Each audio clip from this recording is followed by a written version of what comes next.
Millionaire left pregnant wife in jungle for mistress. Her comeback left him bankrupt. A story of betrayal, survival, and ultimate revenge. When Sarah Matthews first walked into that courthouse on a crisp October morning, she didn't look like someone who had been left to die in the Amazon rainforest. She didn't look like a woman whose millionaire husband had abandoned his pregnant wife in the jungle for his mistress. She looked like power itself, composed, determined, and utterly unbreakable. But appearances, as Sarah had learned the hard way, could be devastatingly deceiving. The story of how a devoted pregnant wife became the architect of her cheating husband's complete financial ruin is one that will make you question everything you think you know about love, loyalty, and the lengths people will go to for revenge. It's a tale that began with the ultimate betrayal and ended with a comeback so spectacular. It left a once powerful millionaire completely bankrupt. This is Sarah's story, and it starts where most love stories end with a lie. Sarah Matthews had always believed that 20 years of marriage meant something. At 48, she had dedicated half her life to building an empire alongside her husband Alex, watching him transform from a struggling entrepreneur into one of Silicon Valley's most influential millionaires.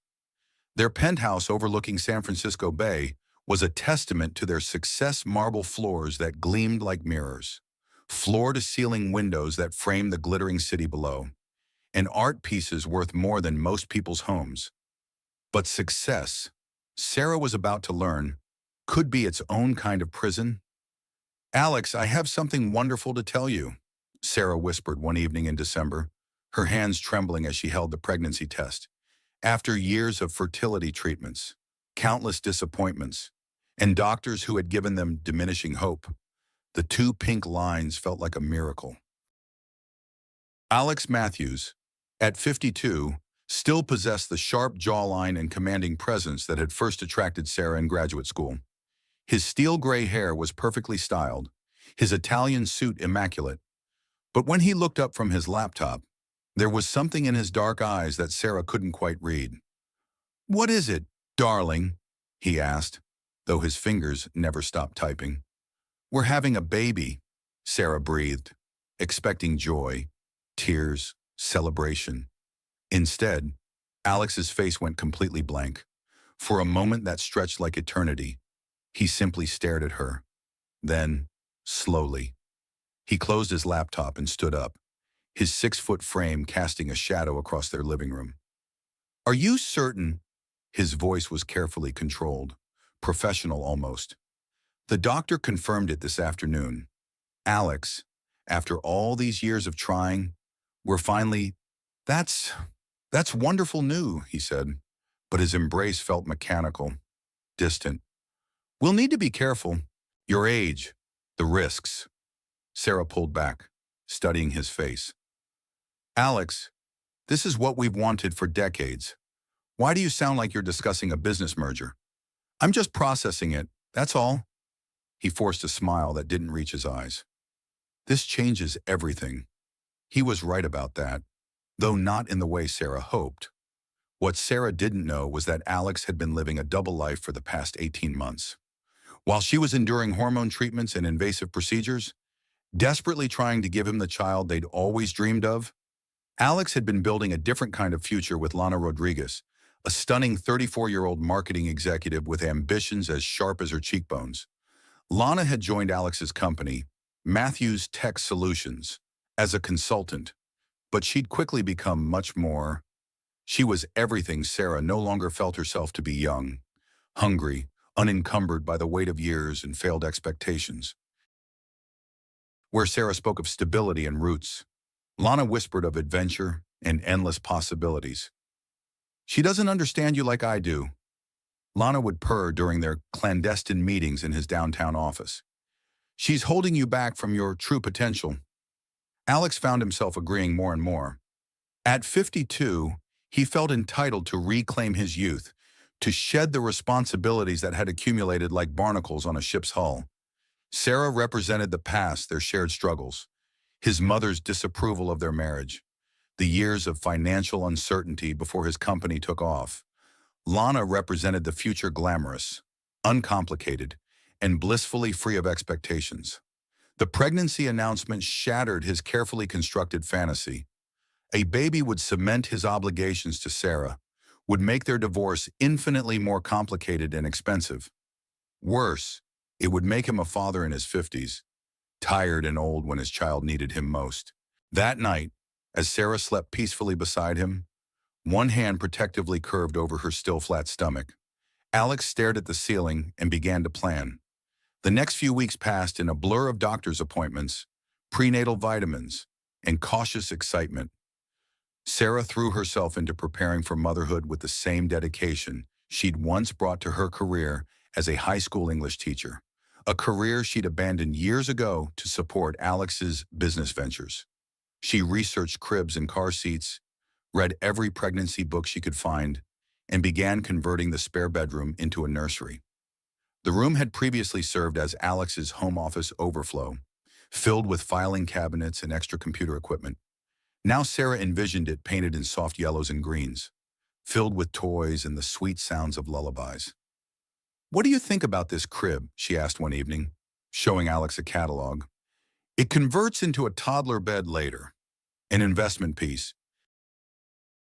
Alex barely glanced up from his phone. Whatever you think is best, his distraction had become more pronounced. Phone calls that he took in another room, late nights at the office that stretched into early morning, business trips that seemed to multiply. When Sarah questioned him, he had logical explanations ready. "The Peterson merger is particularly complex," he'd say. "I need to be hands-on if we're going to close it before the quarter ends." "You've been working on Peterson for months," Sarah would reply. "Surely you have capable people who can handle the details. Sarah, do you want this deal to succeed or not? This baby's going to be expensive. Private schools, college tuition, we need to be thinking about the future." It was a manipulation tactic that worked perfectly. Alex knew Sarah's deepest fear was being a burden, not contributing enough to their partnership. By framing his absence as financial necessity, he made her feel guilty for questioning him. What Sarah didn't know was that many of those business trips were romantic getaways with Lana.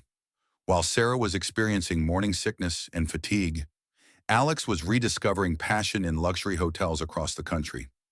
Lana made him feel alive in ways he'd forgotten were possible. "She's probably gained 10 pounds already," Lana would laugh, running her fingers through Alex's hair as they lay in bed at the Four Seasons in Miami. "Soon she'll be huge and demanding. Is that really the life you want?" "It's my responsibility," Alex would say, but with less conviction each time. "Responsibility is a choice," Lana replied, "and so is happiness." The first real crack in Sarah's perfect world appeared on a Tuesday evening in February. She'd been fighting nausea all day and had finally managed to eat some toast when Alex came home, his usually immaculate appearance slightly disheveled. "How was your day?" Sarah asked, noting a smudge of lipstick on his collar, a shade she'd never worn. "Exhausting," Alex replied, loosening his tie.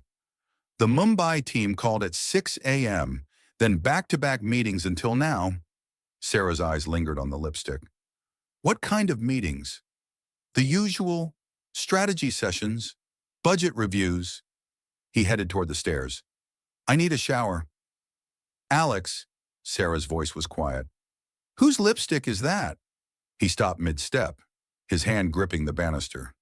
For a moment, Sarah saw something flicker across his face. Panic, perhaps, or anger. Then his business mask slipped back into place. "What are you talking about?" "Your collar. There's lipstick on it." Alex looked down, as if noticing for the first time. "Oh, that Monica Peterson. She's very European. Kissed my cheek when we finalized the deal." The explanation was plausible enough, but something in his tone made Sarah's stomach clench with more than morning sickness. She wanted to believe him, needed to believe him. The alternative was too terrifying to consider, especially now, with their miracle baby growing inside her. "Of course," she said finally. "I'm sorry. These hormones are making me paranoid." Alex smiled, but it looked carved rather than felt. "It's completely normal. Why don't you run a bath? I'll bring you some tea. As he disappeared upstairs, Sarah stood alone in their magnificent kitchen, one hand unconsciously protecting her stomach.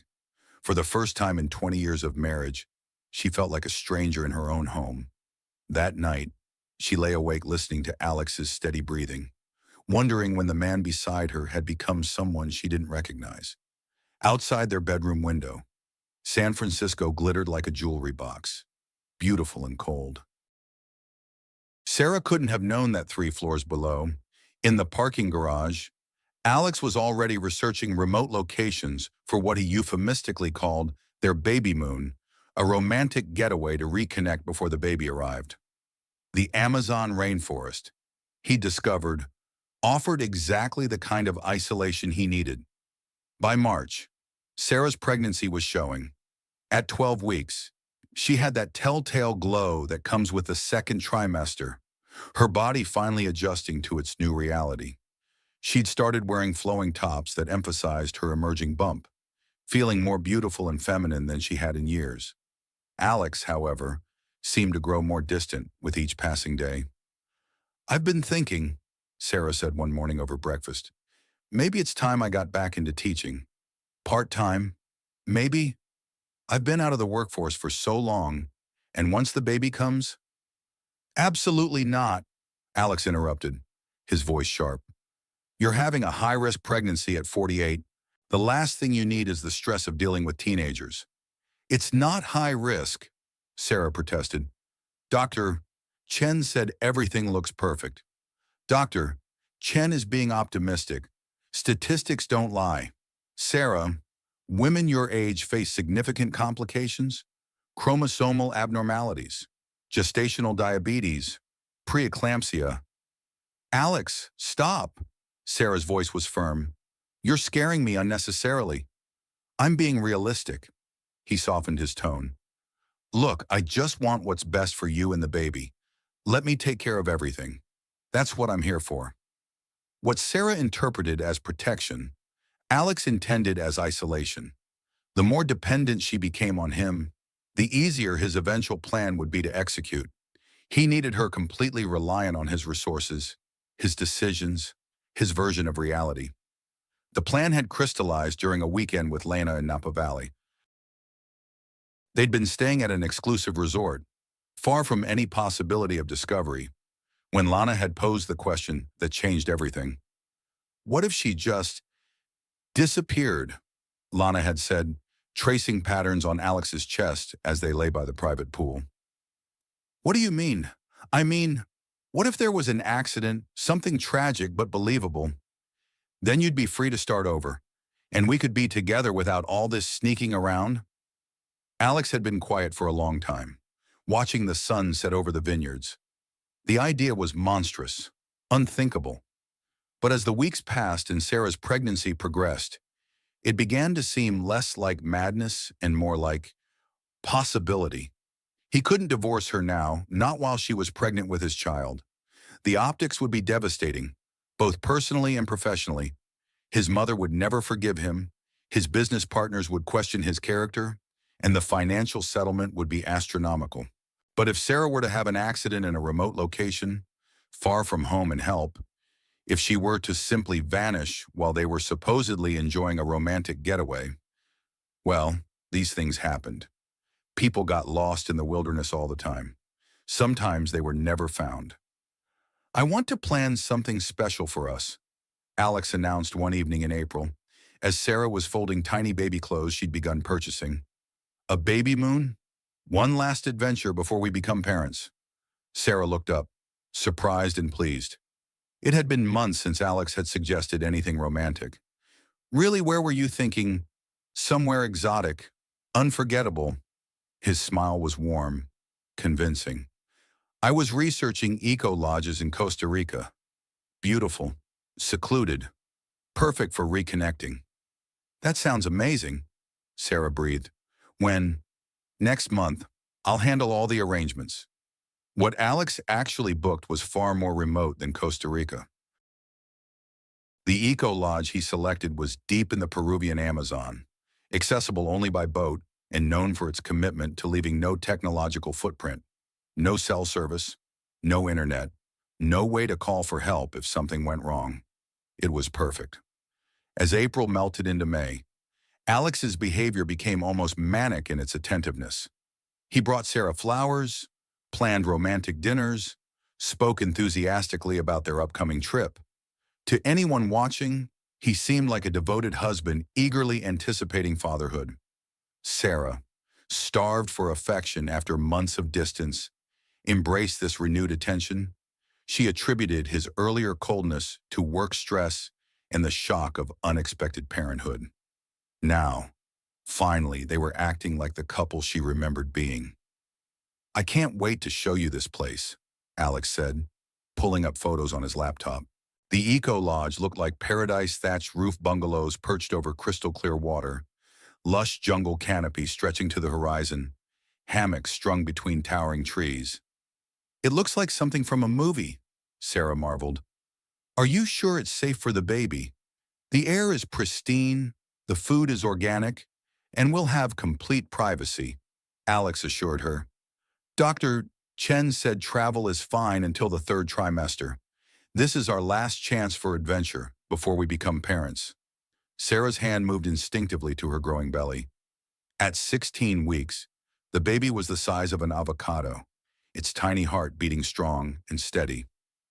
"Maybe we should wait until after." "After what? After sleepless nights and dirty diapers? After our lives are completely consumed by responsibility?" Alex's voice carried just the right note of gentle persuasion. "Sarah, we've been together for 20 years. This baby is a blessing, but it's also going to change everything. Don't we deserve one perfect week together while it's still just us?" When he put it like that, how could she refuse? "You're right," Sarah said, leaning against his shoulder. "One last adventure." As May approached, Alex made his final preparations. He transferred significant amounts of money to offshore accounts, updated his will to minimize Sarah's inheritance, and most importantly, purchased a special travel insurance policy that would pay out handsomely in the event of his wife's accidental death in a foreign country. He also made arrangements with Lana. She would be waiting for him in Lima, Peru, with new identities and airline tickets to several potential destinations. Once Sarah was gone, they would have weeks to establish themselves elsewhere before her disappearance was even discovered. It was a perfect plan, elegant, untraceable, and absolutely foolproof. Or so Alex believed. The night before their departure, Sarah stood in their bedroom, carefully packing clothes for their Amazon adventure. She'd bought special mosquito-proof clothing, pregnancy-safe sunscreen, and comfortable hiking boots. Her excitement was infectious. She hummed softly as she folded each item, occasionally pausing to rub her belly and whisper to the baby. "Are you excited to see the jungle, little one?" she murmured. "Daddy's taking us somewhere beautiful." Alex watched her from the doorway, and for a moment, doubt crept into his chest. Sarah looked radiant in the lamplight, her pregnancy giving her a luminous quality he'd forgotten she possessed. This was the woman he'd fallen in love with in graduate school. Intelligent, optimistic, full of wonder at the world's possibilities. But then his phone buzzed with a text from Lana. "Can't wait to start our new life together. See you soon, my love." And the moment of weakness passed. "Ready for our grand adventure?" Alex asked, stepping into the room. "More than ready," Sarah replied, standing on her tiptoes to kiss him. "Thank you for planning this. I know how busy you are." "Nothing is more important than us," Alex said, and managed to sound like he meant it. They had dinner at their favorite restaurant, a quiet Italian place where they'd celebrated their first anniversary, their 5th, their 10th. The owner, Giuseppe, made a special fuss over Sarah's pregnancy, bringing out a complimentary tiramisu and insisting they toast with their finest sparkling cider. "To new beginnings," Alex said, raising his glass. "To our family," Sarah replied, her eyes shining with happiness. If only she had known how prophetic those words would prove to be. That night, as they lay in bed, Sarah couldn't sleep, not from anxiety, but from excitement. The baby had been active all evening, performing what felt like tiny gymnastics routines in her womb. "Feel this," she whispered, guiding Alex's hand to her belly. "I think the baby knows we're going on an adventure." Alex felt the small flutter of movement beneath his palm, and for a terrifying moment, the reality of what he was planning hit him full force. This wasn't just Sarah he was condemning to death. It was his child, their child. But Lana's voice echoed in his mind. "She's trapping you with that baby. It's manipulation. You deserve to be free." And Alex wanted to be free more than he wanted to be a father. "I love you," Sarah whispered in the darkness. "Whatever happens, I want you to know that these 20 years have been the best of my life." "I love you too," Alex replied, and perhaps he even believed it was true. The journey to their remote eco-lodge took 2 days. First, a commercial flight from San Francisco to Lima, then a smaller plane to Iquitos, and finally a 3-hour boat ride deep into the Peruvian Amazon. With each mile they traveled from civilization, Sarah felt her excitement growing and her cell phone signal diminishing. "It's like we're traveling back in time," she marveled, watching the jungle canopy slide past their motorboat. The air was thick with humidity and the sounds of unseen creatures' bird calls that echoed like alien languages. The distant splash of something large moving through the water. Alex checked his watch. Everything was proceeding on schedule. Lana would be arriving in Lima this evening, and tomorrow night, he would be free to start his new life. The eco-lodge was even more stunning than the photographs had suggested. Their bungalow was perched 15 feet above the ground, connected to the main lodge by a series of wooden walkways. The walls were screens rather than solid barriers, allowing the sounds and smells of the jungle to permeate their living space. "It's like sleeping in a treehouse," Sarah laughed, exploring their rustic but comfortable accommodations. The bed was draped in mosquito netting, and a ceiling fan lazily stirred the humid air. "I feel like a kid again." Alex smiled and nodded, but his mind was elsewhere. He'd specifically chosen this location for its isolation. The nearest town was 50 miles away, accessible only by boat. The lodge had no internet, no phone service, and the staff consisted of only 3 people, none of whom spoke fluent English. Perfect for his plan. "I thought we might take a nature walk tomorrow," Alex suggested. "The concierge mentioned some incredible wildlife viewing spots deeper in the jungle." "Is it safe for the baby?" Sarah asked, her hand moving protectively to her bump. "Completely safe. We'll stay on marked trails. Bring plenty of water. It'll be our last real adventure for a while." That first evening was magical. They dined on fresh fish caught from the river, accompanied by exotic fruits Sarah had never tasted. The sounds of the jungle at night were incredible, a symphony of insects, birds, and mammals that created a natural orchestra around their bungalow. "Listen to that," Sarah whispered as they lay in bed. "The baby's moving again.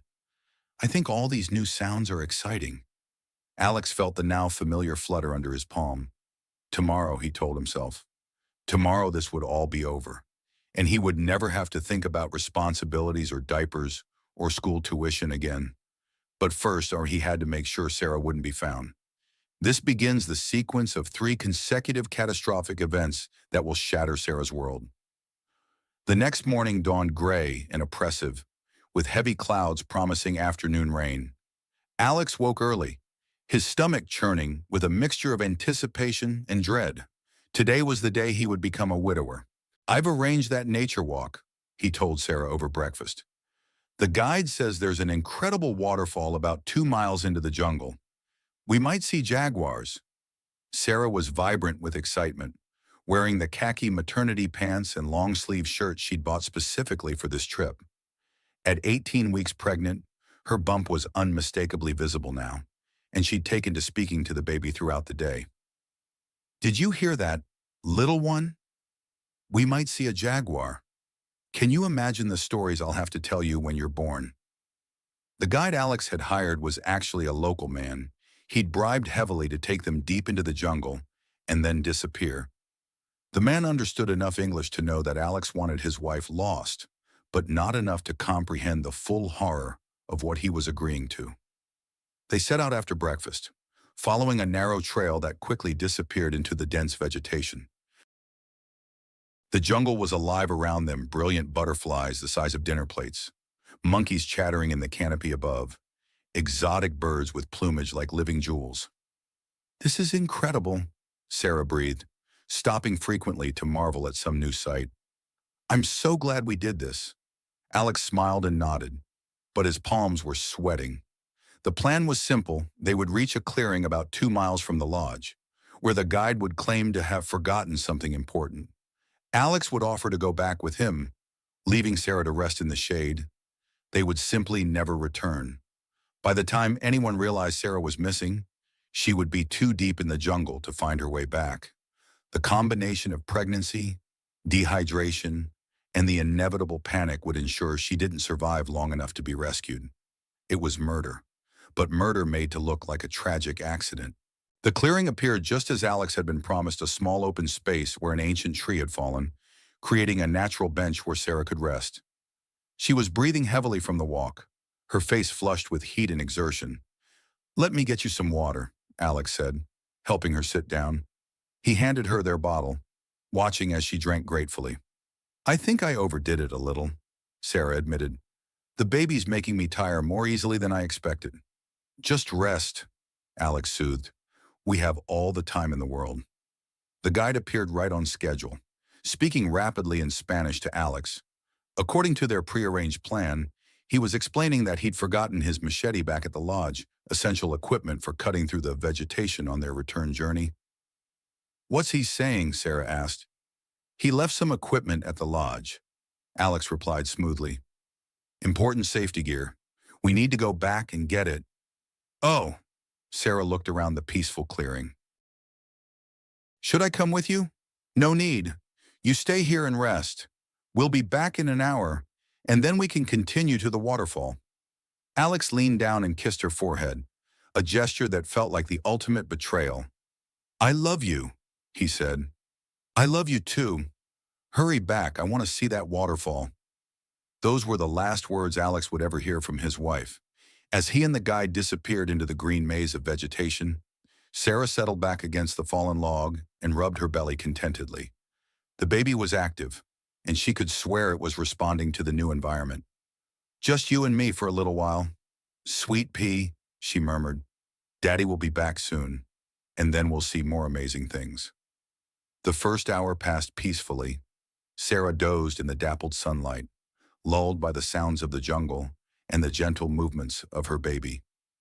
The second hour brought the first stirrings of concern. Alex had said an hour.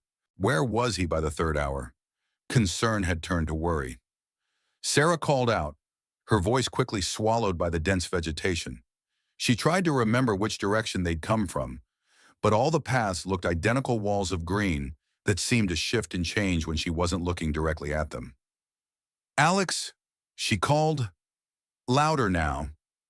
"Alex, where are you?" The only answer was the chatter of monkeys and the distant cry of exotic birds.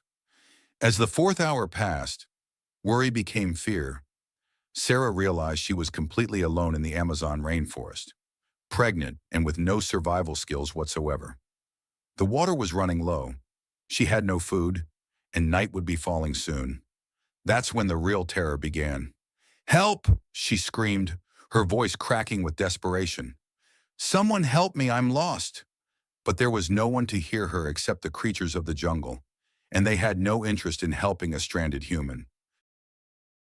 As the sun began to set, painting the canopy in shades of gold and crimson, Sarah faced her first night alone in the Amazon.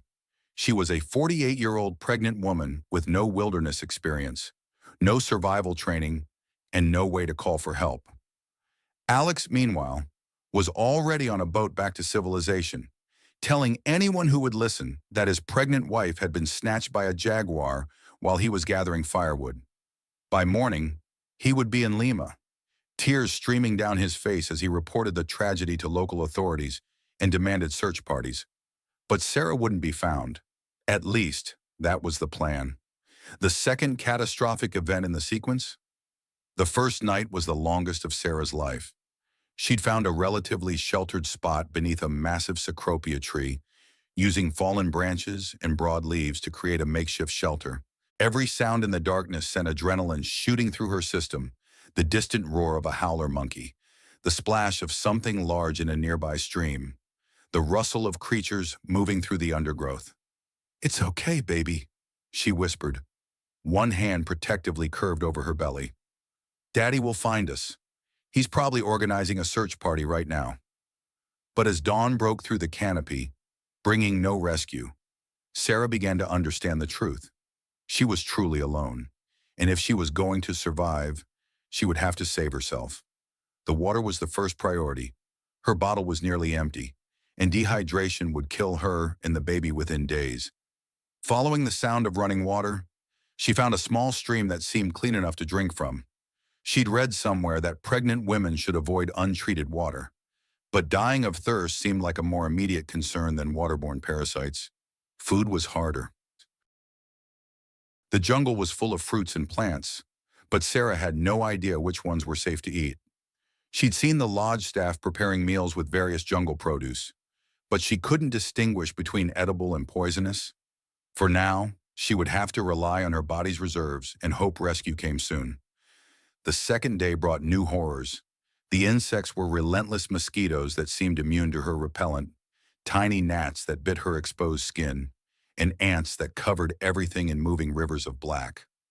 Sarah's face and arms swelled with bites, and she could feel infection setting in on several of the wounds. Worse, she was starting to experience cramping. Nothing severe, but the stress and physical demands of survival were taking their toll on her pregnancy. Every pain sent terror shooting through her. The baby was all she had left, her only reason to keep fighting.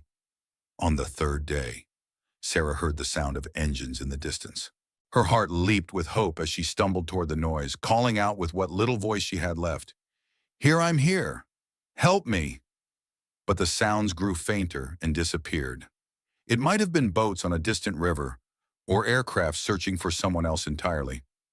Sarah collapsed to her knees and wept ugly, desperate sobs that echoed through the indifferent jungle.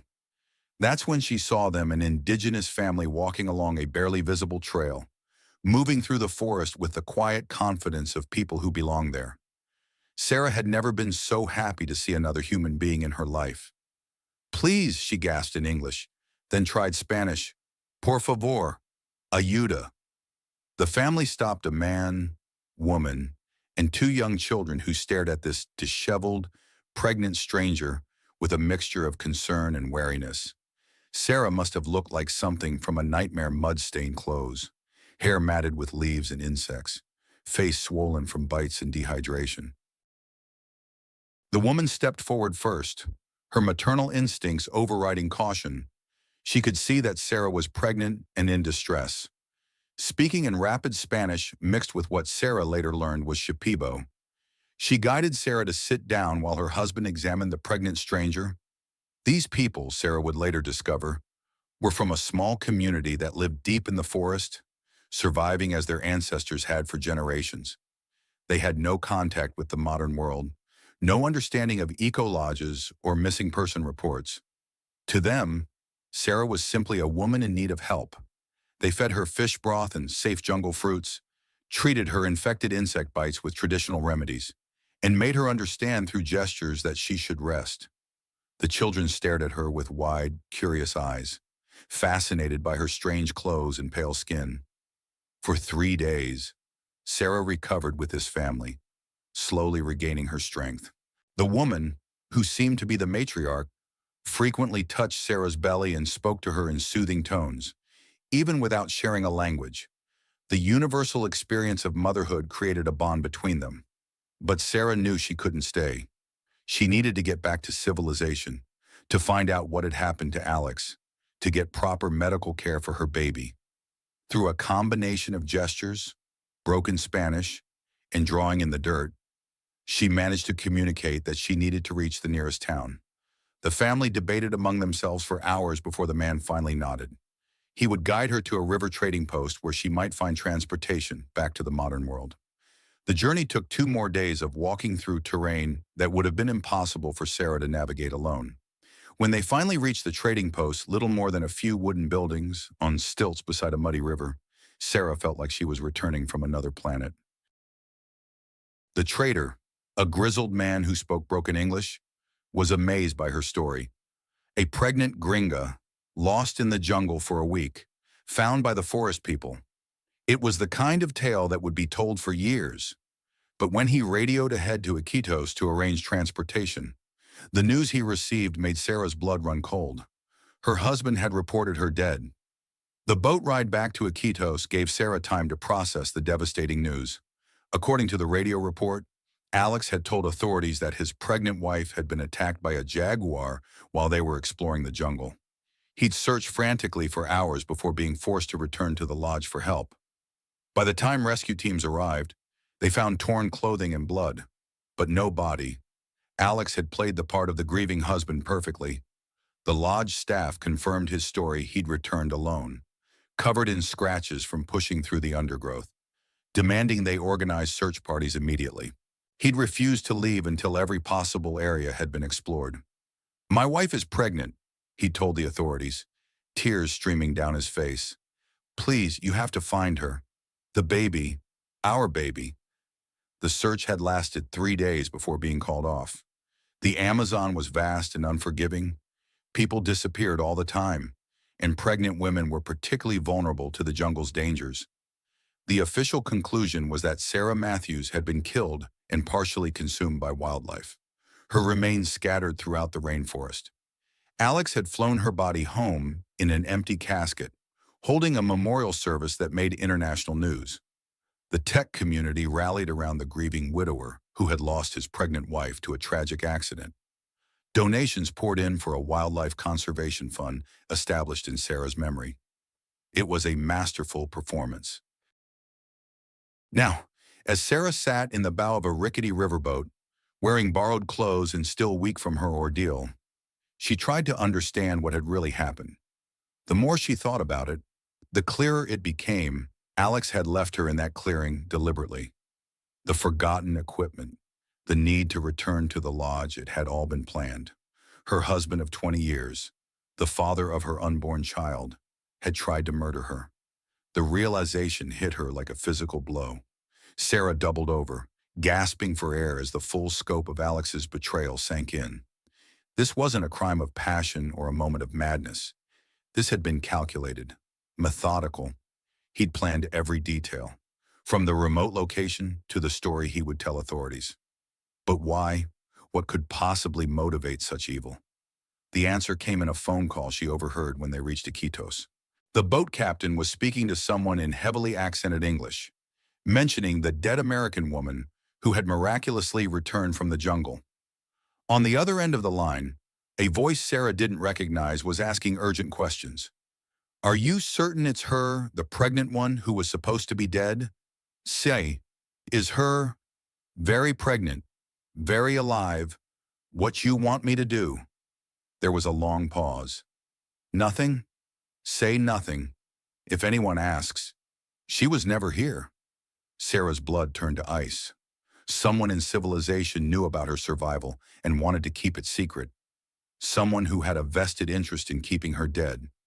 When they finally docked in Iquitos, Sarah expected to be met by authorities, medical personnel, or at least someone from the American consulate. Instead, she found herself virtually ignored. The few officials who processed her paperwork seemed uncomfortable, avoiding eye contact and rushing through the procedures. It became clear that someone with influence was working very hard to minimize her return from the dead. Sarah managed to place a call to her sister Lisa in Denver, but the conversation was cut short after only a few seconds. In that brief window, she heard Lisa's shocked voice. "Sarah, oh my God. Sarah, is that really you?" But Alex said, "He said you were killed by an animal. He had a funeral. He's already—" "Oh God, Sarah. He's already remarried." The line went dead, leaving Sarah staring at the receiver in horror. Remarried? Alex had remarried already.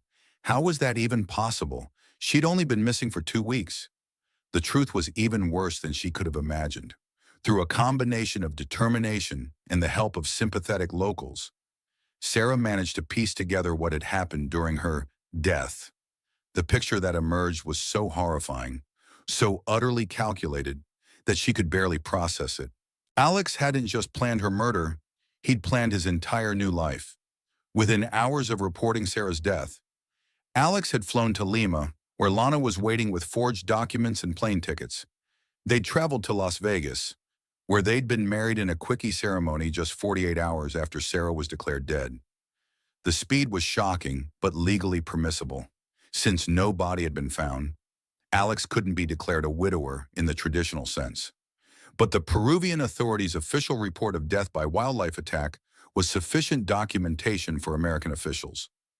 Alex and Lana had returned to San Francisco as husband and wife. She'd moved into the penthouse that Sarah had decorated, slept in the bed Sarah had shared with Alex for 20 years, and was already making plans to redecorate the nursery Sarah had so lovingly prepared. But the cruelest detail was yet to come. During her desperate attempt to contact home, Sarah discovered that Alex hadn't just remarried, he'd also had Sarah declared mentally incompetent in absentia. Using her erratic behavior before the trip mood swings, he attributed to pregnancy hormones and her irrational decision to wander alone into the jungle. Alex had convinced a judge that Sarah had been suffering from severe prenatal depression and delusional thinking. This legal maneuver served multiple purposes. It explained why Sarah might have acted irrationally before her death. It protected Alex from any potential lawsuits regarding his duty of care as a husband. And most importantly, it would discredit anything Sarah might say if she ever returned. Who would believe the claims of a woman who had been legally declared mentally incompetent? The psychological warfare was brilliant and devastating. Even if Sarah managed to return home, she would be fighting an uphill battle against Alex's carefully constructed narrative. She was the unstable pregnant woman who had wandered into the jungle and miraculously survived, but was now making wild accusations against her grieving husband. Meanwhile, Alex was the tragic widower who had found love again, with a woman who understood his loss. Any attempt by Sarah to reclaim her life would make her look vindictive and delusional.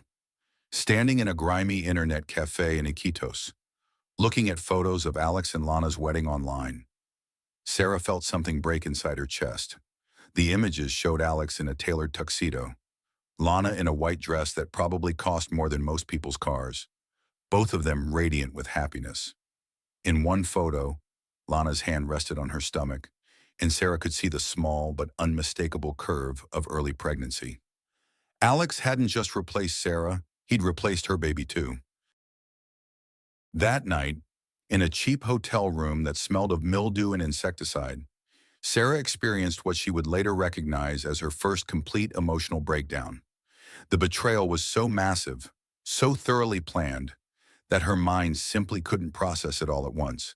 She'd lost everything: her husband, her home, her identity, her security. Worse, she was carrying the child of a man who had tried to murder them both. The baby that had once represented hope and joy now felt like a burden she could barely carry.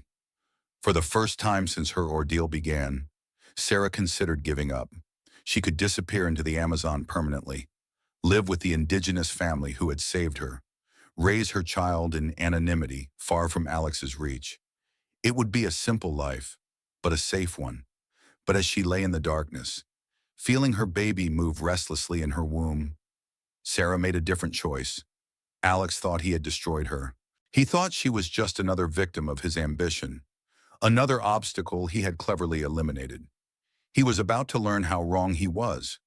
Getting back to the United States while legally dead and with no identification proved to be Sarah's first major challenge. The American consulate in Lima was sympathetic but bureaucratic. They needed extensive documentation to prove that Sarah Matthews was actually alive and not some elaborate fraud.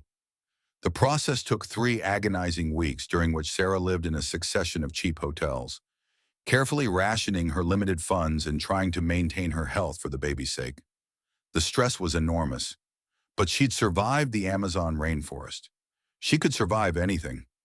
Finally, with the help of a sympathetic consular officer named Jennifer Walsh, a woman in her 40s who understood the unique vulnerabilities pregnant women faced, Sarah obtained temporary travel documents.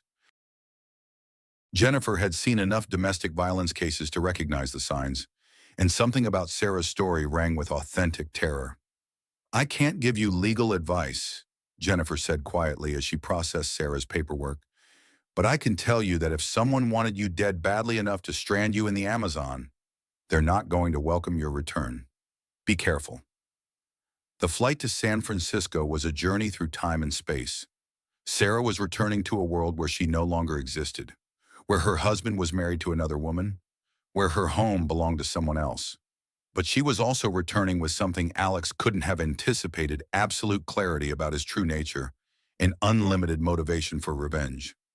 During the long flight, Sarah developed what she would later call the plan.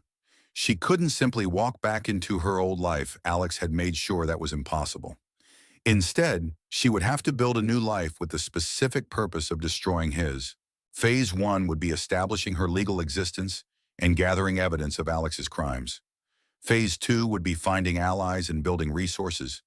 Phase 3 would be the systematic destruction of everything Alex had built on the foundation of her supposed death. It would take time, patience, and careful strategy. But Sarah had learned something important in the jungle. She was much stronger than anyone, including herself, had ever imagined. This marks the first of 3 required peaks where Sarah is completely crushed and powerless. Sarah's return to San Francisco was deliberately quiet. Instead of going directly to confront Alex, she rented a tiny studio apartment in a rundown neighborhood, using false identification she'd obtained through channels she preferred not to think about too deeply.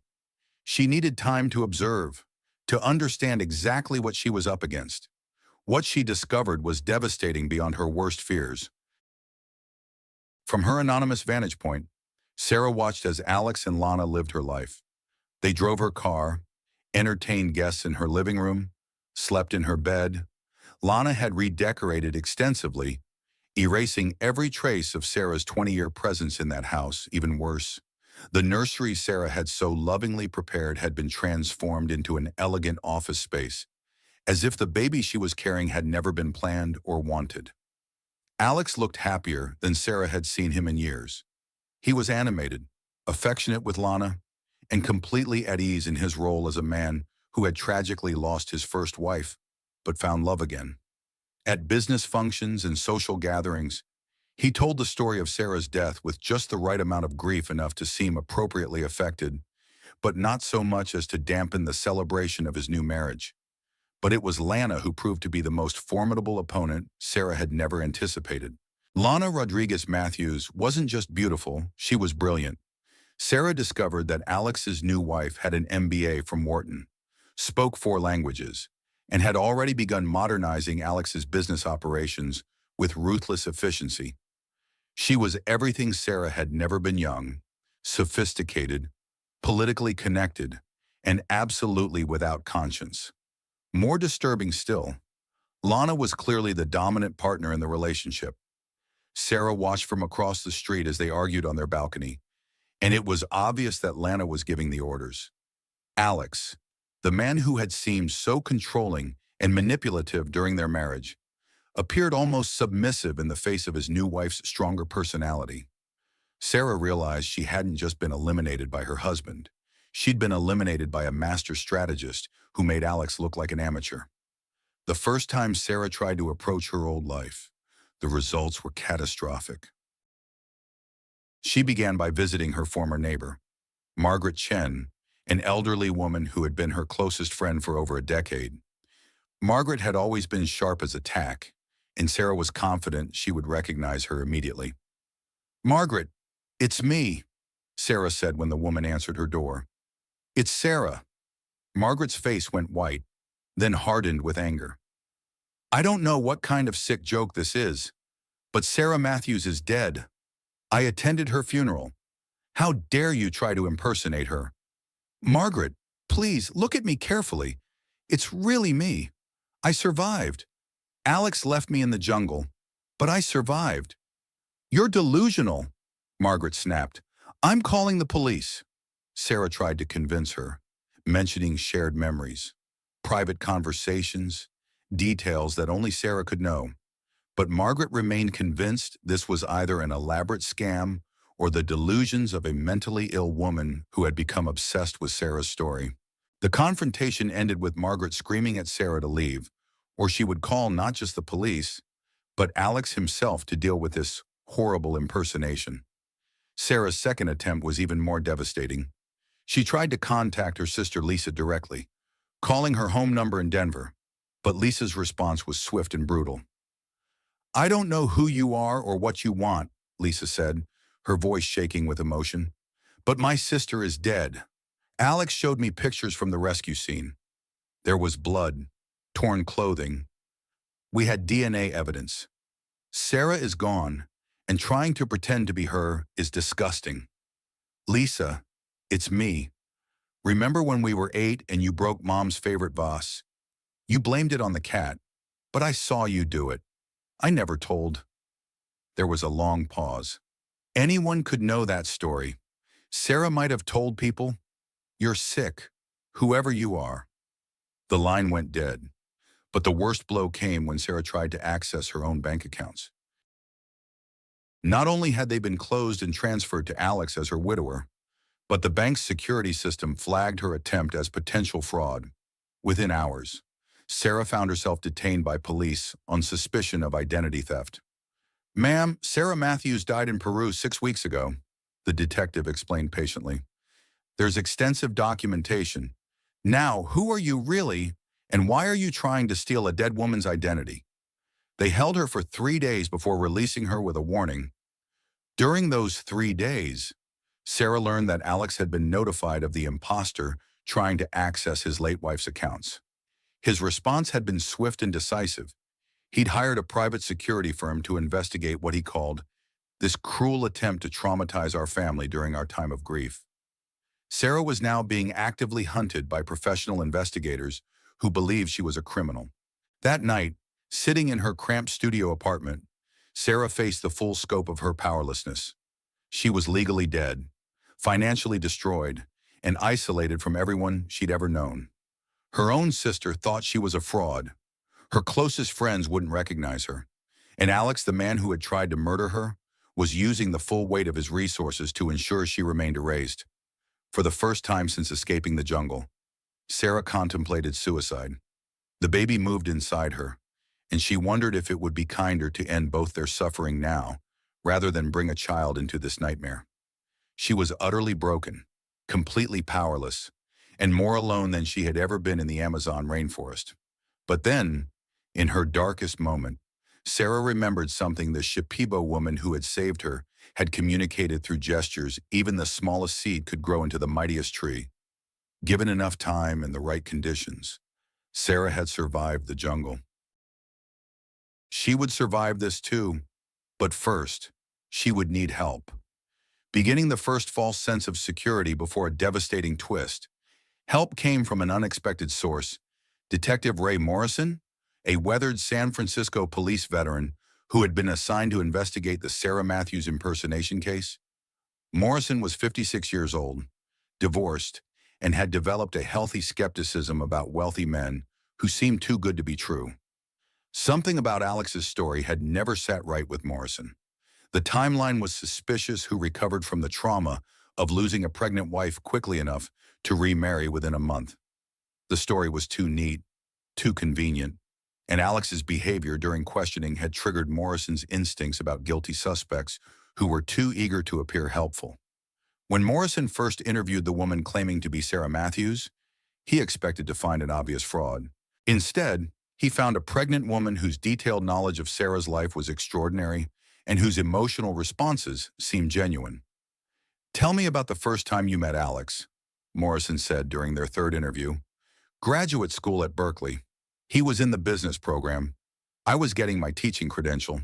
It was at a coffee shop in Telegraph Avenue Cafe Strata. He was struggling with a statistics assignment, and I offered to help. He bought me a blueberry muffin and told me I had the most beautiful eyes he'd ever seen." Morrison had checked the details of Alex and Sarah's relationship extensively. The coffee shop story matched what Alex had told friends and family for 20 years. But more telling were the small details. This woman provided things that wouldn't be in any public record or news story. What was Alex's mother's opinion of your marriage? She hated me, Sarah said without hesitation. Called me that teacher girl, like it was a profession for criminals. She thought Alex was settling beneath his potential. At our wedding, she wore black and told people she was mourning the death of her son's ambition. Again, Morrison's investigation confirmed details that would have been nearly impossible for an imposter to know. But it was the medical examination that convinced him. The woman was pregnant, exactly as far along as Sarah Matthews would have been if she had survived. More importantly, her medical records from before the Peru trip matched perfectly same blood type, same surgical scars, same dental work. DNA testing would have settled the matter definitively. But that required access to Sarah's personal effects, which were now controlled by Alex as her widower. Alex had refused permission for testing, claiming it would be too traumatic to subject his late wife's belongings to such scrutiny. Morrison's suspicion deepened into certainty. This woman really was Sarah Matthews, and her husband had tried to kill her. "Mrs. Matthews," Morrison said during what would prove to be their final official interview, "I believe you, but believing you and proving what happened are two different things. If your husband tried to murder you, we need evidence." For the first time in weeks, Sarah felt hope stirring in her chest. Someone in authority believed her. Someone was willing to help. Morrison began investigating unofficially, using his connections and his experience to build a case. He interviewed the staff at the Eco Lodge in Peru, researched Alex's business dealings, and started looking into Lana's background. What he discovered was a pattern of deception that went back months. Alex had been planning Sarah's elimination long before the Peru trip. Morrison found evidence of the offshore bank accounts, the suspiciously large insurance policies, and most damning of all, communications between Alex and what appeared to be a professional fixer who specialized in making problems disappear. "We've got him," Morrison told Sarah during a clandestine meeting in a downtown diner. "It's circumstantial, but it's a pattern. Any prosecutor worth their salt could build a case around this." Sarah felt something she hadn't experienced since her rescue from the jungle hope. Not just for survival, but for justice. Morrison arranged for Sarah to give a formal statement, despite her legal status complications. They would argue that she had been the victim of an elaborate fraud and that her death was a criminal conspiracy. The evidence Morrison had gathered would support her claims. "Tomorrow, we take this to the district attorney," Morrison said.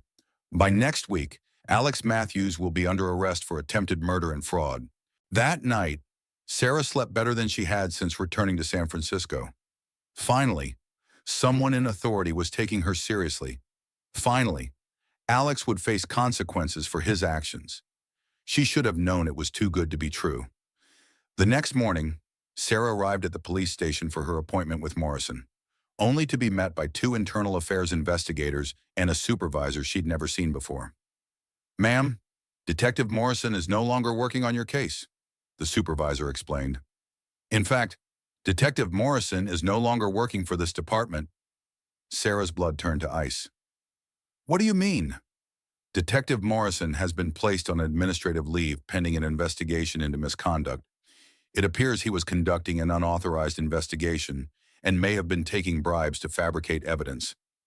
The room spun around Sarah. "That's not true. He was helping me. He found evidence that my husband tried to kill me." "Ma'am, we've reviewed Detective Morrison's files. There is no legitimate evidence of any crime. What we found were falsified documents, manufactured timelines, and evidence of substantial cash payments to Morrison from an unknown source." The supervisor's expression was sympathetic but firm. "I'm afraid Detective Morrison was using your condition to justify his misconduct. Perhaps someone was paying him to harass Mr. Matthews, or perhaps he was planning to blackmail your husband with these false accusations." Sarah realized with growing horror that Alex had outmaneuvered her again. Somehow, he discovered Morrison's investigation and had systematically destroyed the detective's credibility. Morrison's evidence had been discredited, his reputation ruined, and Sarah was once again completely alone. Furthermore, the supervisor continued, Mr. Matthews has filed a restraining order against you. You are not to come within 500 feet of him, his wife, his home, or his place of business. Violation of this order will result in immediate arrest. As Sarah stumbled out of the police station, she realized that Alex hadn't just neutralized her ally, he'd turned Morrison's investigation against her. Now she looked like the kind of person who corrupted police officers and fabricated evidence. Her credibility, already damaged by her legally dead status, was completely destroyed. Worse, she later discovered that Morrison had been arrested on charges of extortion and evidence tampering. His career was over, his pension was gone, and he faced potential prison time. The man who had tried to help her had been completely destroyed. That afternoon, as Sarah sat in her studio apartment, feeling the baby move restlessly inside her, she received a phone call from a number she didn't recognize. Sarah. The voice was calm, female, and completely confident. It was Lana. I know you're alive. I know you're back. And I know you think you're going to cause problems for Alex and me. Sarah's hand gripped the phone tighter. You can't keep... Let me explain something to you, Lana interrupted smoothly. Everything you've experienced since returning, that was me. The police investigation, the discredited detective, the restraining order, all my idea. Alex is too emotional, too sentimental. He actually felt guilty about leaving you in that jungle. Can you imagine? Sarah's mouth went dry. But I'm not sentimental, Lana continued. You're a problem that needs to be permanently solved. Alex thinks scaring you away will be enough. But I know better. So here's what's going to happen. You're going to disappear again. Voluntarily this time. Leave San Francisco. Change your name. Start over somewhere else. Have your baby and build a quiet little life far away from us. And if I don't, Lana's laugh was like ice breaking. Then I'll do what Alex didn't have the courage to do properly. Next time, there won't be any indigenous families to save you. The line went dead, leaving Sarah alone with the sound of her own terrified breathing. She'd thought Alex was her enemy. She was beginning to realize that Lana was something far worse, a predator who enjoyed the hunt. The second required peak where Sarah is utterly shattered and powerless in the days following Lana's threat. Sarah's world compressed into a nightmare of constant surveillance and psychological warfare. She discovered that Lana hadn't been bluffing about her capabilities. The woman had resources, connections, and a complete lack of moral boundaries that made Alex look like an amateur. First, Sarah's studio apartment was broken into while she was at a prenatal appointment. Nothing was stolen, but the message was clear: they could reach her anywhere. Personal items were moved just slightly. Photos were turned face down, and her few remaining possessions from her previous life were arranged in a pattern that suggested violence. Next, her landlord received an anonymous tip that Sarah was using fraudulent identification. The eviction notice came within 48 hours. When Sarah tried to find alternative housing, she discovered that her name, both her real one and the fake identity she'd been using, had been flagged in rental databases as a security risk. But the cruelest blow came through her pregnancy care. Sarah had been seeing a community health clinic that provided services to undocumented women, one of the few places that would treat someone in her legal limbo. The clinic's funding suddenly dried up when their primary donor, a charitable foundation controlled by Matthews Tech Solutions, withdrew their support, citing concerns about the clinic's screening procedures. 23 pregnant women lost their health care because of Sarah's presence. I'm sorry, Dr. Rodriguez explained as she delivered the devastating news. The foundation claims we're not properly verifying patient identities. Without their funding, we can't stay open. Sarah realized that Lana was willing to hurt innocent people to get to her. The woman would destroy an entire clinic, leaving vulnerable pregnant women without care, just to eliminate Sarah's access to medical attention. That night, homeless and 8 months pregnant, Sarah sat on a bench in Golden Gate Park and faced the most brutal truth of her situation. She was completely powerless. Every move she made put other people at risk. Every attempt to rebuild her life was met with devastating retaliation. Worse, the baby was coming soon, and she had no safe place to give birth. For the second time since her return, Sarah considered surrender. Maybe Lana was right. Maybe she should disappear voluntarily, find some remote place to have her baby, and live in anonymity forever. At least then the collateral damage would stop. But as she sat there in the cold San Francisco night, feeling her baby moving insistently in her womb, Sarah had what she would later recognize as her moment of clarity. She'd been thinking about this all wrong. Alex and Lana had overwhelming advantages in resources, connections, and legal standing. They could outspend her, out-influence her, and outmaneuver her in every traditional confrontation. But they also had something Sarah didn't: reputations to protect, businesses to maintain, and a public image that required constant management. Sarah had nothing left to lose. And that, she realized, could be its own kind of power. Beginning the second false sense of security that will be devastatingly destroyed, hope arrived in the form of Elena Vasquez, an investigative journalist who specialized in exposing corporate corruption and domestic violence among the wealthy. Elena had been following the Morrison case out of professional curiosity when she noticed the pattern of destroyed evidence and ruined careers surrounding Alex Matthews.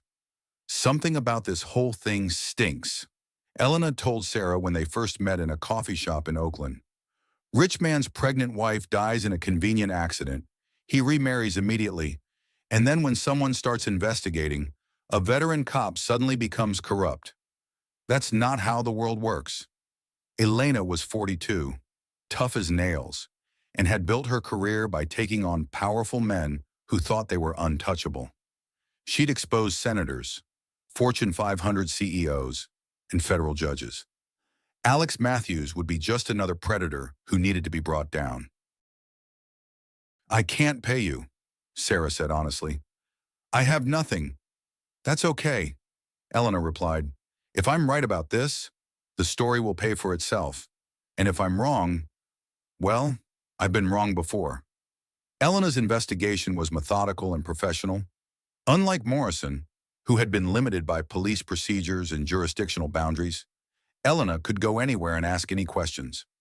She started by reconstructing Sarah's life before Peru, documenting the happy marriage that Alex claimed had been troubled. What she found was exactly the opposite of Alex's narrative. Sarah's former colleagues, students, and friends all described her as stable, optimistic, and devoted to her husband. The idea that she would wander into the Amazon jungle alone was completely inconsistent with her established personality. More damning was Elena's investigation into Lana's background. The woman who presented herself as a successful marketing executive turned out to have a much darker history. Lana had worked for several companies that had folded amid fraud allegations, always managing to escape prosecution while her employers faced criminal charges. "She's a professional," Elena explained to Sarah during one of their regular meetings. "Not a killer exactly, but someone who specializes in getting close to wealthy men and helping them solve their problems. Usually it's business rivals or inconvenient board members. You're probably her first wife." Elena also discovered something Morrison had missed. Lana had been pregnant before her marriage to Alex. Medical records showed she'd been in her first trimester at the time of their wedding, which meant she'd conceived while Sarah was still alive, and Alex was planning his wife's murder. She was never just the mistress, Elena realized. She was Alex's partner in this from the beginning. This was always their plan. The evidence Elena gathered painted a picture of a couple who had committed the perfect murder, or would have, if their victim had actually died. Sarah's survival was the one variable they hadn't accounted for. Elena's editor at the San Francisco Chronicle was interested enough to assign a photographer and begin fact-checking the story. The plan was to publish a major expose that would destroy Alex and Lana's credibility while establishing Sarah's true identity and victimization. "This is going to be front page," Elena assured Sarah. "By next month, everyone in the country will know what really happened to you." For the first time since returning to San Francisco, Sarah felt genuine hope, not just for survival, but for vindication. Elena's story would restore her identity, expose Alex's crimes, and ensure that justice was finally served. But Sarah should have remembered that Lana hadn't survived in the world of corporate espionage and wealthy men by being careless. The betrayal came on the morning the story was supposed to be published. Sarah woke up in the women's shelter where she'd been staying to find Elena frantically calling her cell phone. "Sarah, the story's been killed," Elena said without preamble. "Not just killed, buried, and I've been fired. How is that possible? Someone with serious influence got to my editor. All my research has been confiscated. My computer was seized, and I've been told that if I ever mention Alex Matthews again, I'll face criminal charges for harassment and defamation." Sarah felt the familiar sensation of the world collapsing around her. "But you had evidence. You had proof. Evidence that's now disappeared. Proof that's been discredited." Elena's voice was bitter. "Turns out half my sources were fed false information. Documents I thought were genuine were expert forgeries. I've been played. Sarah, we've both been played." The scope of the manipulation was breathtaking. Lana had allowed Elena to conduct her investigation, even facilitated it by ensuring she found exactly the evidence Lana wanted her to find. Then, at the crucial moment, she'd revealed that most of that evidence was fabricated. Elena hadn't just lost her story, she'd lost her credibility. Any future investigation into Alex and Lana would be dismissed as the obsession of a disgraced journalist who had already been caught fabricating evidence. But the worst revelation was yet to come. "Sarah," Elena said quietly, "there's something else.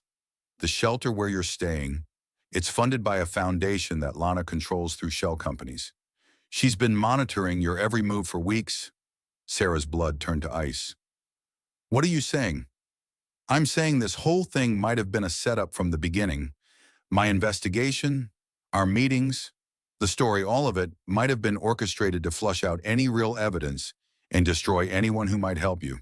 The phone went dead, leaving Sarah alone with the horrifying realization that she'd been living in an elaborate trap for months. Every conversation had been monitored. Every plan had been anticipated. Every hope had been deliberately cultivated just so it could be more completely destroyed. Lana hadn't just outmaneuvered her, she'd played her like a chess piece, moving her into position for the final devastating blow. That afternoon, Sarah received a visit from Child Protective Services. "Ms. We're not sure what to call you," the social worker said apologetically. "We've received reports that you're an unstable individual who's been impersonating a deceased woman. We're here to discuss the welfare of your unborn child." Sarah realized with crystal clarity that this was Lana's endgame. She would be declared an unfit mother, her baby would be taken at birth, and she would disappear into the mental health system as a delusional woman with an identity disorder. Meanwhile, Alex and Lana would adopt the baby, his biological child. After all, and complete their perfect family. Even Sarah's pregnancy had been part of their plan from the beginning. The third and final required peak, where Sarah is utterly destroyed and powerless. The hearing to determine Sarah's fitness as a mother was scheduled for her 36th week of pregnancy. By that point, she was 9 months pregnant, exhausted, and completely isolated. The state had appointed her a public defender who clearly believed she was delusional. "Miss Smith," the lawyer said, refusing to use the name Sarah claimed was hers, "the best thing you can do for this baby is to voluntarily surrender parental rights. Let this child be adopted by a stable family." Sarah tried to explain about Alex, about the murder attempt, about Lana's manipulation, but without Elena's evidence, without Morrison's investigation, without any credible witnesses, her story sounded exactly like what Alex and Lana claimed. It was the delusions of a mentally ill woman. The hearing itself was a masterpiece of legal theater. Alex and Lana attended as concerned citizens who wanted to see a sick woman get the help she needed. Alex played his part perfectly, the grieving widower who was horrified to see his late wife's memory being exploited by a disturbed individual. "Your Honor," Alex said, his voice breaking with emotion, "my wife Sarah was a wonderful woman who died tragically in Peru.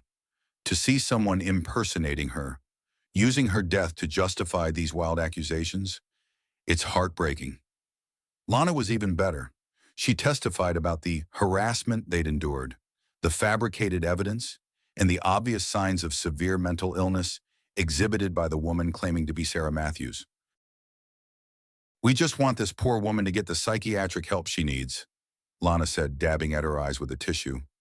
"And we want her baby to have a chance at a normal life." The judge, faced with a pregnant woman with no legal identity, no credible witnesses, and a history of harassing a respected businessman, made the only decision that seemed reasonable. Sarah would be remanded to a state mental health facility for evaluation, and her baby would be placed in protective custody upon birth. Furthermore, the judge continued, given the subject's persistent delusions about being a deceased person, and her apparent belief that respected members of the community are involved in some sort of conspiracy, I'm ordering a full psychiatric evaluation to determine her competency. Sarah was handcuffed in the courtroom, despite being 9 months pregnant. As they led her away, she caught Alex's eye for just a moment. Instead of the guilt or regret she might have expected, she saw something far worse as satisfaction. He'd won completely.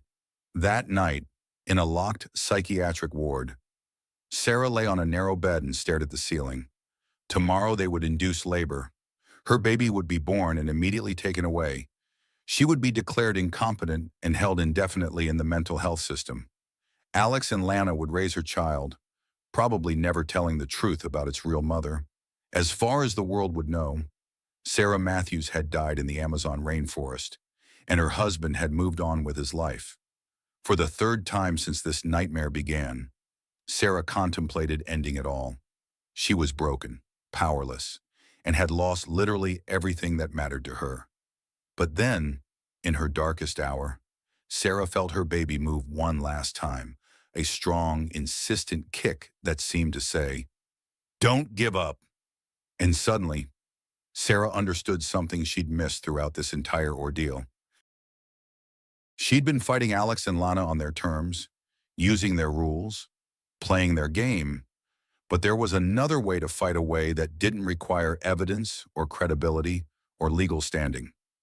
Sometimes the most powerful weapon was simply the truth, told loudly enough and persistently enough that it couldn't be ignored. Sarah smiled for the first time in months. Tomorrow, they would take her baby, but they hadn't broken her spirit, and she was about to remind them why that was a very dangerous oversight. Sarah's daughter was born at 3:17 a.m. on a Tuesday morning in the psychiatric ward of San Francisco General Hospital. Despite everything, the stress, the inadequate prenatal care, the emotional trauma, the baby was perfect 7 pounds. 2 ounces of fierce determination wrapped in pink skin. "She's beautiful," the nurse whispered, placing the baby on Sarah's chest for the brief moments they were allowed together. "What will you call her? Phoenix?" Sarah said without hesitation. "Her name is Phoenix." The nurse looked puzzled. That wasn't the name on any of the paperwork, but Sarah didn't care about paperwork anymore. This child had been born from the ashes of her mother's destroyed life. Phoenix was perfect. They let Sarah hold her daughter for exactly 20 minutes before Child Protective Services arrived to take the baby into protective custody. As they lifted Phoenix from her arms, Sarah whispered a promise that no one else could hear. "I will find you. I will get you back. And I will make them pay for what they've done to us." The psychiatric evaluation began the next day. Dr. Margaret Stern was a kind woman in her 60s who specialized in postpartum mental health issues. She expected to find a deeply disturbed individual suffering from elaborate delusions. Instead, she found Sarah Matthews. "Tell me about your life before Peru," Dr. Stern said during their first session. Sarah had learned her lesson about trying to convince skeptical authorities. Instead of making wild claims about murder plots and conspiracies, she simply told her story calmly and completely. She talked about her marriage, her teaching career, her struggles with infertility, and her joy at finally becoming pregnant. Dr. Stern was struck by the consistency and detail of Sarah's narrative. More importantly, she was struck by Sarah's emotional responses, the grief when discussing her lost life, the anger when describing Alex's betrayal, but also the fierce love when talking about her daughter. This didn't sound like delusional thinking. This sounded like trauma response. Sarah, Doctor, Stern said after their third session, I want you to know that I'm going to recommend your release from this facility. You believe me. I believe that you believe what you're telling me. And I believe that whether or not the details are exactly as you remember them, something terrible happened to you. Dr. Stern leaned forward. But more importantly, I believe you're not a danger to yourself or others, and you certainly don't belong in a psychiatric facility. Dr. Stern's recommendation carried significant weight. Within a week, Sarah was released from the hospital, though she remained under court supervision and was prohibited from contacting her daughter without permission. But Sarah was no longer the broken woman who had been taken from that courtroom. Phoenix's birth had crystallized something inside her, a clarity of purpose that transformed her grief into rocket fuel. She was going to get her daughter back, and she was going to destroy the people who had stolen her life. The question was how. Freedom, even the limited freedom Sarah now possessed, opened up possibilities that hadn't existed while she was institutionalized. For the first time since returning from Peru, she had time and space to think strategically rather than just react to crises. The first step was establishing her own support network, people who were willing to help her without being vulnerable to Alex and Lana's influence. Sarah found them in the most unlikely places. Maria Santos was a former patient from the psychiatric ward who had been released a week before Sarah. Maria had been committed after a complete nervous breakdown triggered by discovering her husband's affair, but she was actually a former federal prosecutor with connections throughout the legal system.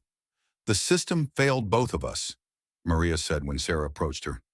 But that doesn't mean the system can't be used against them. Dr. Jennifer Walsh, the consular officer who had helped Sarah return from Peru, had been following her case from a distance. When Sarah reached out, Jennifer was shocked by how completely the woman had been destroyed by the same system that was supposed to protect her. I've seen this before, Jennifer told Sarah during a clandestine meeting in Oakland. Powerful men who eliminate inconvenient wives. But I've never seen it done so professionally. The third member of Sarah's growing network was the most unlikely Detective Ray Morrison himself. Morrison had lost everything: his career, his pension, his reputation. But he'd also been keeping track of Alex and Lana, and what he'd discovered during his months of unofficial investigation had convinced him that bringing them down was worth any personal cost. They destroyed my life, Morrison told Sarah, but they made one mistake: they left me alive and angry. Together, this small group began planning something that none of them could have accomplished alone: the systematic destruction of Alex and Lana's carefully constructed empire. But they would need more than anger and determination. They would need evidence, resources, and most importantly, they would need to turn Alex and Lana's greatest strengths against them. Sarah's new strategy was based on a simple principle: she couldn't beat Alex and Lana by playing defense. Every time she tried to prove her innocence or reclaim her old life, they'd outmaneuvered her. But what if she stopped trying to prove anything and instead focused on destroying their reputations so thoroughly that the truth became irrelevant? The plan would take months to execute and would require Sarah to become someone she'd never been before: a master manipulator willing to use any weapon necessary to achieve her goals. Phase 1 was information warfare. Morrison still had contacts in law enforcement, and Maria had connections in the prosecutor's office. They began feeding carefully selected information to reporters, investigators, and competitors, not the wild claims about murder and conspiracy that had gotten Elena in trouble, but small, verifiable facts that painted Alex and Lana in an increasingly unflattering light. A business reporter received an anonymous tip about Matthews Tech Solutions' unusual employee turnover rate. A tax investigator got wind of some complex offshore financial arrangements that might warrant scrutiny. A gossip columnist heard rumors about Alex's unusually quick remarriage and Lana's mysterious background. None of these stories were dramatic enough to make headlines, but together they created a pattern of questions around the power couple. Phase 2 was economic pressure. Jennifer Walsh's connections in the diplomatic community proved invaluable. She quietly spread word that Matthews Tech Solutions might not be the most reliable partner for international deals, citing concerns about the company's ethical standards and internal stability. Maria used her legal knowledge to file a series of nuisance lawsuits, not the big conspiracy claims that could be easily dismissed, but small regulatory complaints that required expensive legal responses. Environmental concerns about one of Alex's properties, labor disputes from former employees, copyright claims regarding software development. Each lawsuit cost Alex thousands of dollars to defend, but more importantly, they created a public record of problems and conflicts. Phase 3 was psychological warfare. This was Sarah's specialty, because she was the only one who truly understood Alex's weaknesses. She knew he was vain, paranoid, and ultimately dependent on other people's approval. She also knew that his relationship with Lana was built on mutual ambition rather than genuine affection. Sarah began planting seeds of doubt designed to turn them against each other. Anonymous messages to Alex suggested that Lana was having an affair with his business partner. Anonymous messages to Lana implied that Alex was reconsidering his decision to eliminate Sarah and might be planning to turn state's evidence to save himself. Neither accusation was true, but they didn't need to be. They just needed to create enough suspicion to destabilize the partnership that was the foundation of their power. But the most important element of Sarah's plan was patience. She'd learned from her previous failures that Alex and Lana were masters of crisis management. Direct attacks just made them stronger by allowing them to present themselves as victims. Instead, Sarah would apply pressure slowly and steadily, like water wearing away stone. She would chip away at their reputation, their finances, and their relationship until their empire collapsed from within. It would take time. But Sarah had learned something important in the Amazon survival wasn't about being the strongest or the fastest. It was about being the most persistent. 6 months after Sarah's release from the psychiatric facility, the pressure campaign was beginning to show results. Alex and Lana were still powerful, still wealthy, still apparently untouchable, but for the first time since Sarah had known them, they were showing signs of stress. The business challenges were mounting. 3 major contracts had fallen through due to concerns about corporate governance. The IRS had launched an audit of Matthews Tech Solutions' international operations. 2 key employees had quit, citing ethical concerns about management practices. More importantly, Alex and Lana were starting to turn on each other. Sarah had been carefully monitoring their public appearances through social media and business publications. Where they had once seemed like a perfectly coordinated team, there were now signs of tension. Lana would make statements that Alex would later contradict. Alex would announce business decisions that Lana would publicly question. The anonymous messages Sarah had been sending were having their intended effect, but it was the custody hearing regarding Phoenix that provided Sarah with her first real victory. Dr. Stern had continued to advocate for Sarah, filing reports that documented her mental stability and her genuine love for her daughter. Maria had helped prepare a custody petition that focused not on the conspiracy claims that had destroyed Sarah's credibility, but on simpler issues: her fitness as a mother, her stable housing situation, and her consistent efforts to maintain contact with her child. The hearing was held in front of a different judge, one who hadn't been involved in the original commitment proceedings. Sarah had learned to present herself differently: calm, rational, focused on her daughter's welfare, rather than her own grievances. "Your Honor," Sarah said when given the chance to speak, "I'm not asking you to believe anything complicated. I'm just asking for the chance to be a mother to my daughter. I've completed every requirement the court has set for me. I've maintained stable housing and employment. I've attended every supervised visitation. I love my daughter, and she deserves to be with her mother." Alex and Lana attended the hearing, but their presence worked against them. Alex's claim that he wanted to adopt the baby seemed suspicious to a judge who had been briefed on the unusual circumstances of his quick remarriage. Lana's insistence that Sarah was too unstable to be a mother contradicted the extensive psychiatric evaluations that showed the opposite. More importantly, Phoenix herself had become evidence in Sarah's favor. At 8 months old, she clearly recognized Sarah during supervised visits and showed signs of distress when separated from her. "I'm granting supervised custody to the biological mother," the judge announced. "Ms. Sarah will be allowed to take her daughter home with monthly check-ins from social services for the next 6 months." As Sarah walked out of the courthouse holding Phoenix for the first time as a free woman, she felt something she hadn't experienced in almost 2 years' hope. But she also felt something else, the absolute certainty that Alex and Lana would never allow this to stand. The war was far from over. In fact, it was just beginning. Alex's response to losing custody of Phoenix was swift and vicious. Within 48 hours of the custody ruling, Sarah found herself facing a multi-pronged attack designed to prove she was unfit to care for her daughter. First came the surprise inspection from Child Protective Services. Sarah's small apartment was meticulously searched for any sign of neglect or danger. They found nothing. Sarah had been expecting this and had prepared accordingly, but the inspection was clearly designed to intimidate and harass.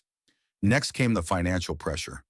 Sarah's part-time job at a community college teaching basic literacy to adult learners suddenly disappeared when the program lost its funding. The donor who had withdrawn support was, predictably, a foundation controlled by Matthews Tech Solutions. But the most serious escalation was the criminal investigation. Detective Lisa Chen Morrison's former partner, who had been carefully avoiding involvement in the Matthews case, knocked on Sarah's door on a Tuesday morning with a warrant. "Sarah Matthews, you're under arrest for extortion, harassment, and making false statements to federal officers." The charges were elaborate and devastating. According to the warrant, Sarah had been systematically blackmailing Alex Matthews by threatening to make false accusations about his wife's death unless he paid her substantial sums of money. The evidence included financial records showing money transfers from Alex to accounts Sarah had supposedly controlled, recorded phone calls of Sarah making threats, and testimony from witnesses who claimed to have seen Sarah stalking Alex and Lana. All of it was fabricated, but it was fabricated expertly. "This is insane," Sarah protested as they handcuffed her. "I never extorted anyone. I never had any contact with Alex except through legal proceedings." "That's not what the evidence shows," Detective Chen replied. "And frankly, given your history of making false claims about Mr. Matthews, I'm not surprised this escalated to criminal behavior." As Sarah was led away in handcuffs, she realized that Alex and Lana had been planning this counterattack for months. They'd allowed her to regain custody of Phoenix, specifically so they could take the child away again under more damaging circumstances. Phoenix, now 9 months old and just beginning to recognize her mother as a constant presence, would be traumatized by another separation. Worse, Sarah would face potential prison time if convicted of the fabricated charges. From her jail cell, Sarah called Maria Santos. "They've escalated," Sarah said simply. "I need you to get Phoenix to Jennifer Walsh. Keep her safe until I can figure out how to beat this." "What are you going to do?" Sarah stared through the bars at the gray concrete wall of her cell. "I'm going to stop playing defense. It's time to go nuclear." The fabricated extortion charges were designed to keep Sarah in jail for months while Alex and Lana regained custody of Phoenix and rebuilt their damaged reputations. But Sarah had learned something important during her time in the psychiatric facility. Sometimes the most effective weapon was simply telling the truth, loudly enough that it couldn't be ignored.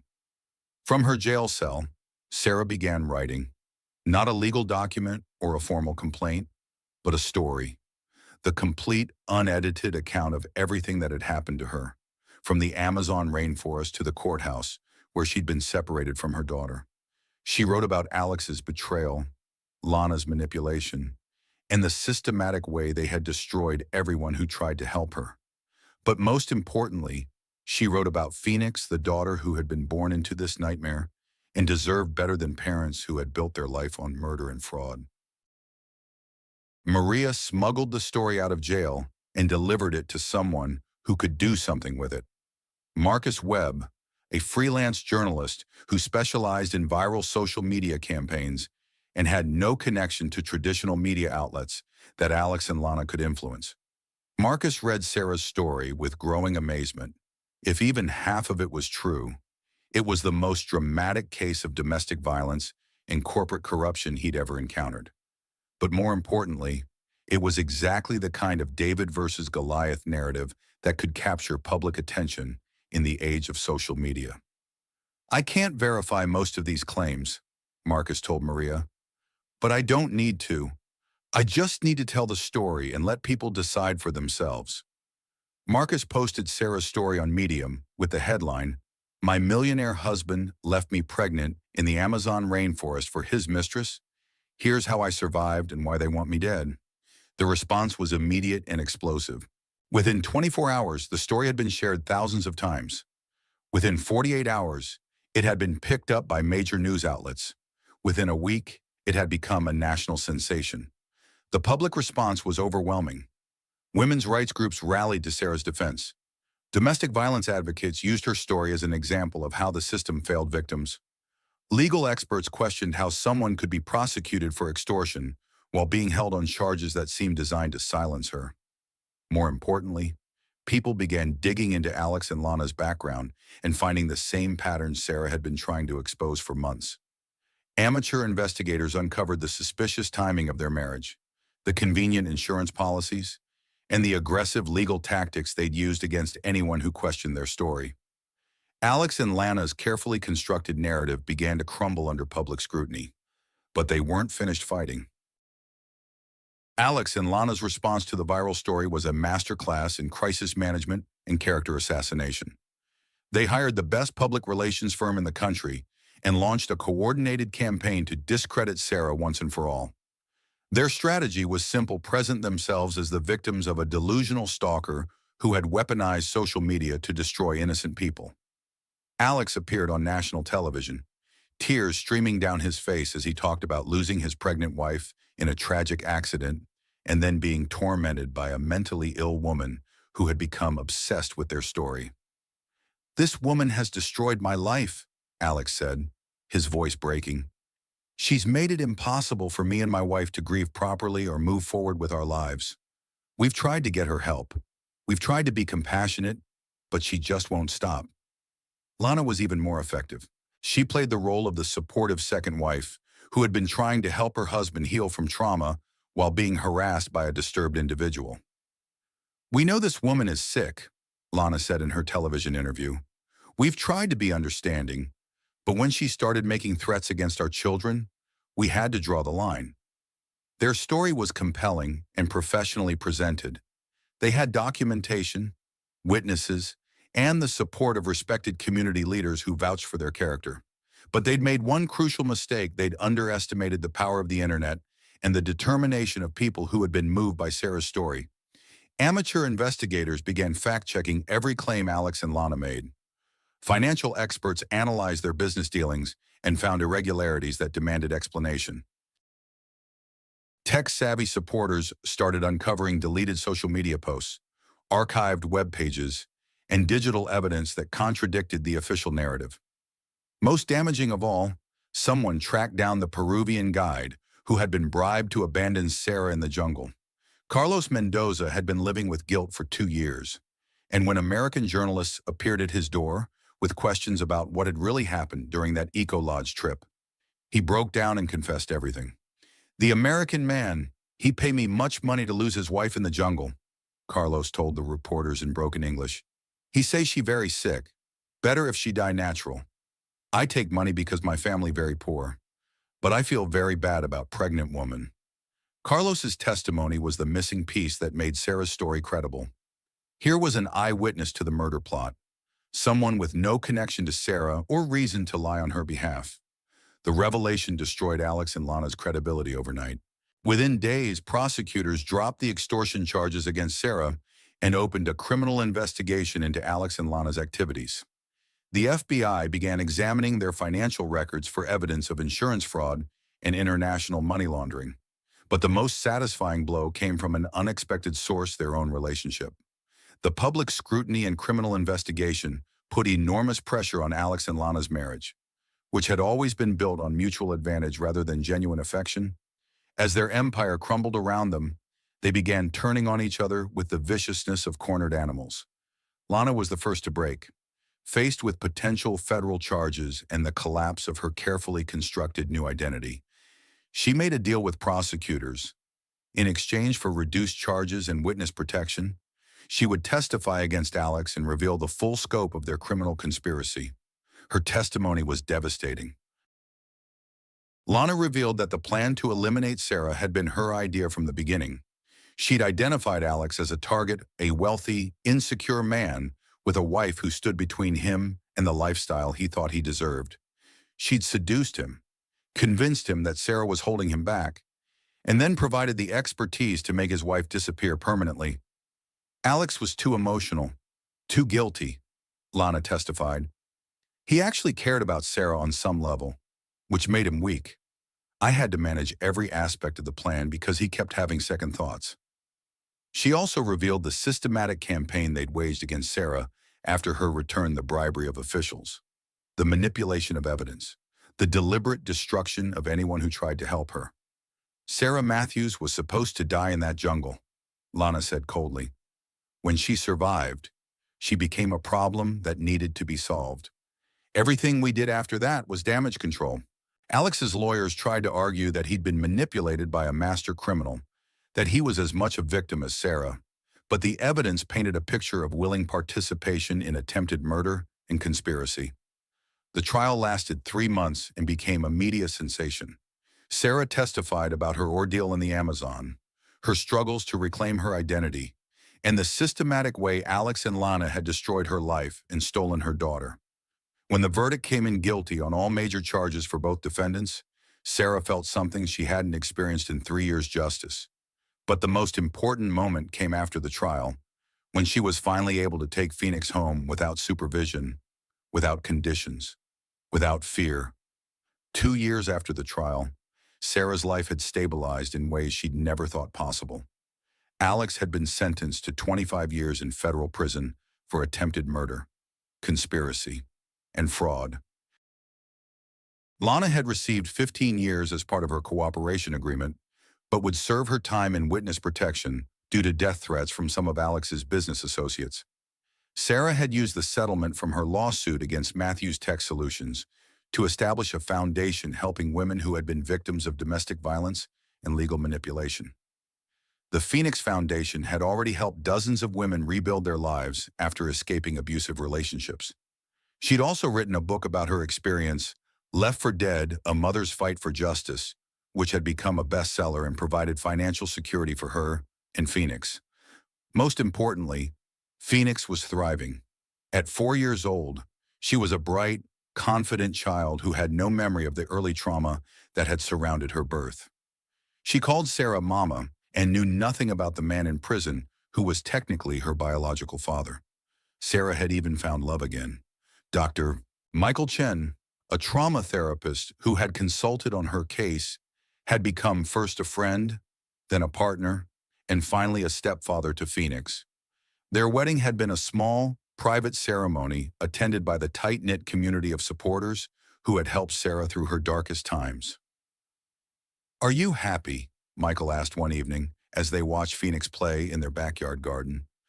"I'm at peace," Sarah replied. "For the first time in years, I'm at peace." That night, as Sarah tucked Phoenix into bed, her daughter asked the question that had become part of their bedtime routine.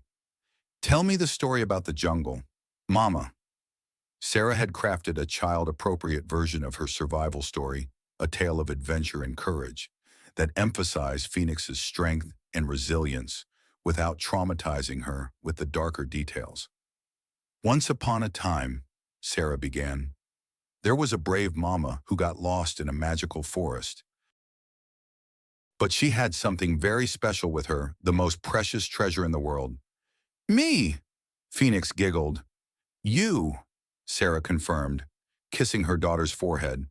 "And because you were so special, you gave Mama the strength to find her way home." As Phoenix drifted off to sleep, Sarah stood in the doorway of the nursery she'd finally been able to create, painted in soft yellows and greens, filled with toys and books, and all the love she'd dreamed of giving her child. For the first time since that terrible day in the Amazon rainforest, Sarah Matthews felt like she'd truly come home. But sometimes, the deepest peace comes just before the storm, the required upending of the seemingly happy ending.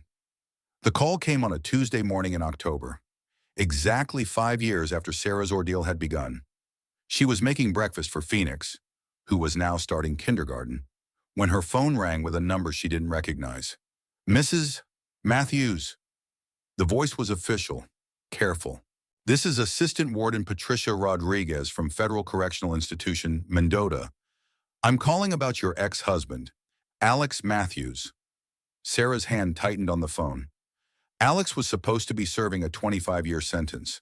She tried not to think about him, but she knew he wouldn't be eligible for parole for at least another 15 years. What about him? Mr. Matthews escaped from custody 3 days ago during a medical transport. We've been trying to locate his known associates and family members to warn them and to see if anyone has had contact with him. The kitchen seemed to tilt around Sarah. Escaped? How is that possible? We're still investigating the details, but I need to ask, have you had any contact with Mr. Matthews recently? Any unusual phone calls, letters, or other communications?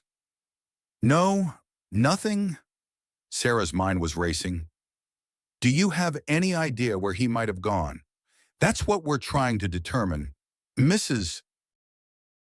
Matthews, I need to stress that you should consider yourself potentially at risk. Mr.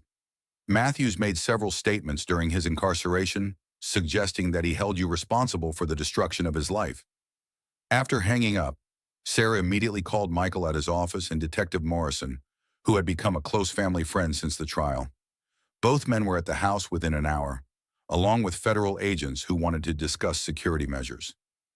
The escape was sophisticated, Agent Jennifer Torres explained.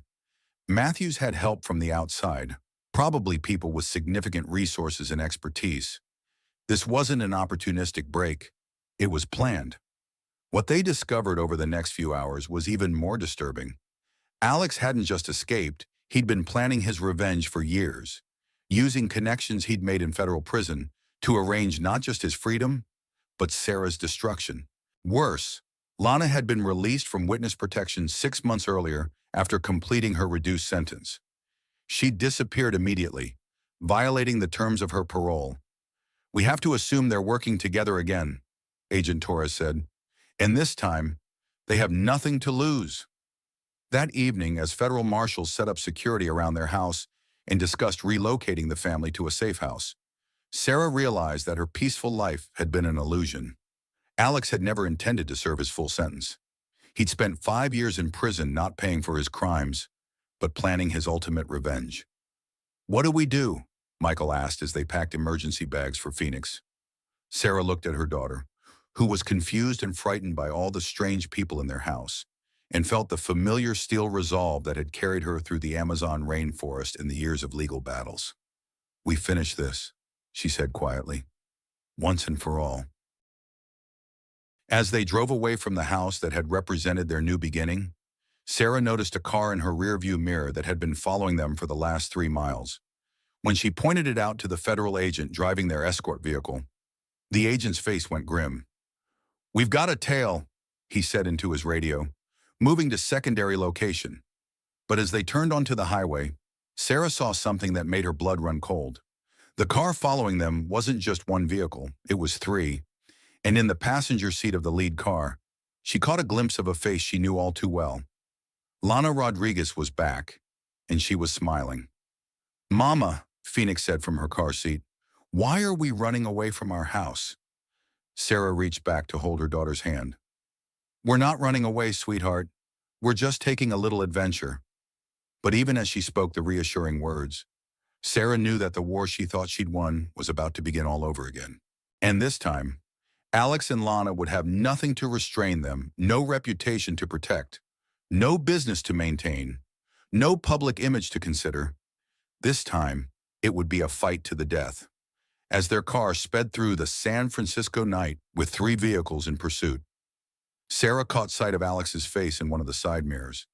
He was older, thinner, hardened by 5 years in federal prison. But his eyes held the same cold calculation she remembered from that last morning in the Amazon rainforest. The man who had tried to murder her once was back to finish the job. And somewhere in the distance, Phoenix could hear the sound of sirens getting closer. The story was far from over. 6 months later, the case of Sarah Matthews remained one of the FBI's most active investigations. Alex and Lana had vanished completely after the highway chase that had ended in a spectacular crash and fire. No bodies had been recovered from the wreckage, but blood evidence suggested that at least one person had been seriously injured. Sarah, Michael, and Phoenix were living under assumed identities in a small town in Oregon, protected by federal marshals but essentially prisoners in their own lives. Phoenix, now 6, had adapted to their nomadic existence with the resilience of childhood, but Sarah could see the strain beginning to show. "When can we go home, Mama?" Phoenix asked one evening as they sat in their latest temporary residence, a cabin in the Cascade Mountains. "Soon," Sarah lied, not knowing if they would ever be truly safe again. The manhunt continued, but Alex and Lana seemed to have disappeared as completely as Sarah once had in the Amazon rainforest. Every few weeks, there would be a reported sighting a gas station attendant in Nevada who thought he'd seen Alex, a hotel clerk in Montana who might have checked in Lana under a false name, but the leads always went cold. Sarah knew they were still out there, planning, waiting for the right moment to strike. The cycle of pursuit and escape that had begun in a jungle clearing 5 years ago was still turning, still claiming new victims. But Sarah also knew something Alex and Lana didn't. She was no longer the frightened pregnant woman they had tried to murder. She was a survivor, a warrior, a mother who would do anything to protect her child. When they finally made their move and Sarah was certain she would be ready. After all, she'd learned something important in the Amazon rainforest sometimes. The best way to survive a predator is to become a more dangerous predator yourself. And Sarah Matthews was now very, very dangerous indeed. The end. Or is it?